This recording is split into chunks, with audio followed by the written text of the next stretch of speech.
Praise the lord, praise the lord. Hallelujah, hallelujah, hallelujah. ప్రియ సహోదరి సహోదరుడా, మరి ఇంకా మనం తెలుసుకోవాల్సినటువంటి వాక్యము మే నెలలో మనం ధ్యానించవలసినటువంటి వాక్యము, తల్లి మరియమాత తన జీవితాన్ని, బాల్య జీవితాన్ని, కన్యత్వాన్ని దేవునికి సమర్పించి దేవుని యొక్క పరిశుద్ధాత్మను పొంది దేవుని యొక్క సర్వోన్నతుని శక్తి వల్ల యేసుక్రీస్తుకి జన్మనిచ్చి ఆమె ఎంతగానో దేవునికి బలిగా సమర్పించింది తన జీవితాన్ని యేసుక్రీస్తును కూడా దేవునికి బలిగా సమర్పించిన మరియ తల్లి ఇంత కష్టపడి యేసుక్రీస్తుని గర్భం ధరించి ఆయన సాది పెంచి పెద్ద చేసినటువంటి తల్లిని మరిచిపోకోకుండా ఆయన ఇప్పుడు ఏమంటున్నాడు తెలుసా? ఇదిగో నా తల్లి, కానీ ఇప్పుడు మీ తల్లి అని చెబుతున్నాడు. ప్రియ సహోదరి సహోదరుడా, ఇదిగో నీ తల్లి, మన అందరికీ తల్లి. చూద్దాం. యోహాను శుభవార్త 19వ అధ్యాయం 25వ వచనం నుంచి 26వ వచనం 27వ వచనం వరకు మనం చూసినట్లయితే, దేవా నీ చిత్తం నెరవేర్చుటకు నేను ఇట్టుకు వచ్చి ఉన్నాను అని ఎవరు చెప్పారు తెలుసా? మరియమాత గారు కూడా చెప్పింది, మరియమ్మ గారు కూడా చెప్పింది. యేసుక్రీస్తుకు సంబంధించినటువంటి ఈ వాక్యమును మరియమాతకి ఎందుకు ఇచ్చారంటే, యేసుక్రీస్తు కూడా తన శరీరము ద్వారానే దేవుని చిత్తాన్ని నెరవేర్చారు.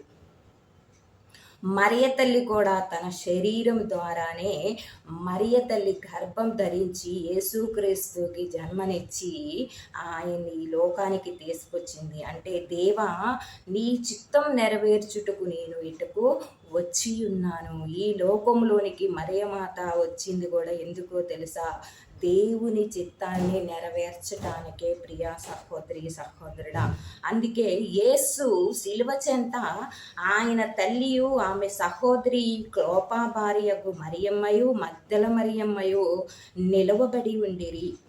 యేసుక్రీస్తుని సిలువ వేసినప్పుడు మరి యేసుక్రీస్తు సిలువ చెంత ఆయన తల్లి అయిన మరియమ్మయు, మరి ఆమె సోదరి క్లోఫా భార్యకు ఇంకొక మరియమ్మయు, మరియు మగ్దల మరియమ్మయు అంటే మొత్తం 3 మరియమ్మలు అక్కడ ఉన్నారు. ప్రియా సహోదరి సహోదరుడా, అయితే మనం ధ్యానించవలసింది తల్లి మరియమాతని, యేసుక్రీస్తుకి జన్మనిచ్చినటువంటి తల్లి మరియమాతని మనం ధ్యానిస్తున్నాము.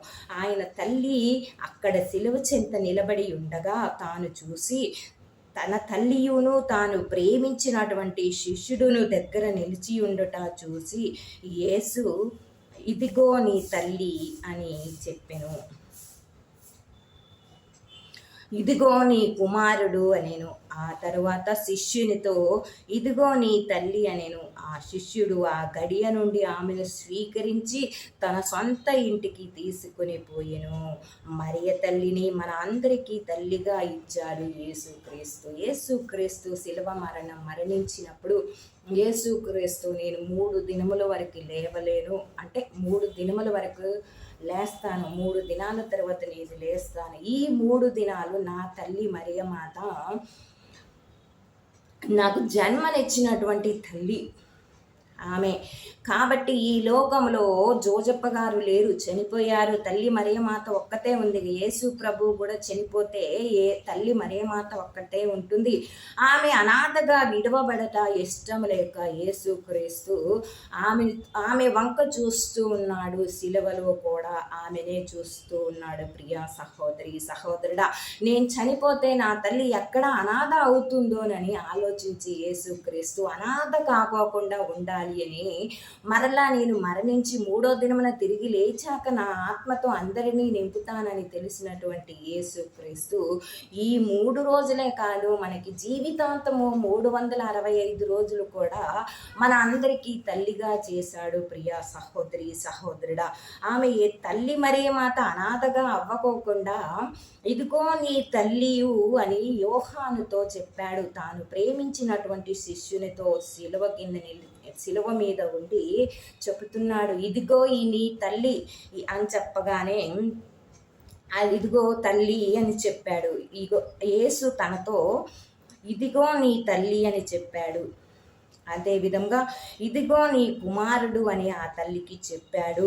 ఆ గడియ నుండి యేసుక్రీస్తు చెప్పినట్లే తల్లి మరియమాత యోహాను గారిని, యేసుక్రీస్తు యొక్క శిష్యుడైనటువంటి యోహాను గారిని కూడా తన సొంత కుమారునిగా, తన తల్లిగా స్వీకరించాడు యోహాను గారు. ప్రియ సహోదరి సహోదరుడా, తన కుమారునిగా స్వీకరించి ఆనాటి నుండి యేసుక్రీస్తు చనిపోయిన నాటి నుండి తల్లి మరియమ్మ గారు యోహాను గారి దగ్గరే ఉన్నారు. ప్రియ సహోదరి సహోదరుడా, ఆమె తన ఇంటికి తీసుకొని పోయాడు. ఆ గడియ నుంచే ఆమెను స్వీకరించి తల్లిగా స్వీకరించాడు. ప్రియ సహోదరి సహోదర, వేరే ఉద్దేశాలు ఏం కాదు.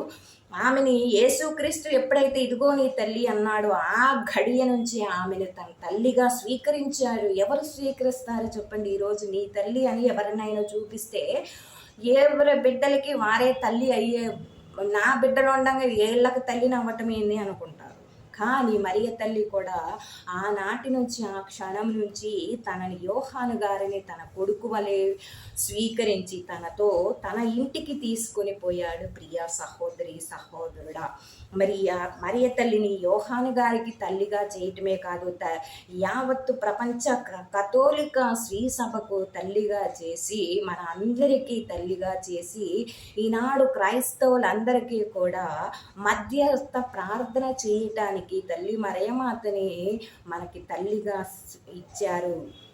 ప్రియ సహోదరి సహోదరుడా, కాబట్టి తల్లి మరియమాత ప్రార్థనను మనము అంగీకరించి తల్లి మరియమాతతో మనము తల్లి మా కొరకు ప్రార్థించండి, మా అవసరాలను తీర్చండి అని మనము తల్లి మరియమాత యొక్క ప్రార్థనా సహాయాన్ని అడుగుదాము.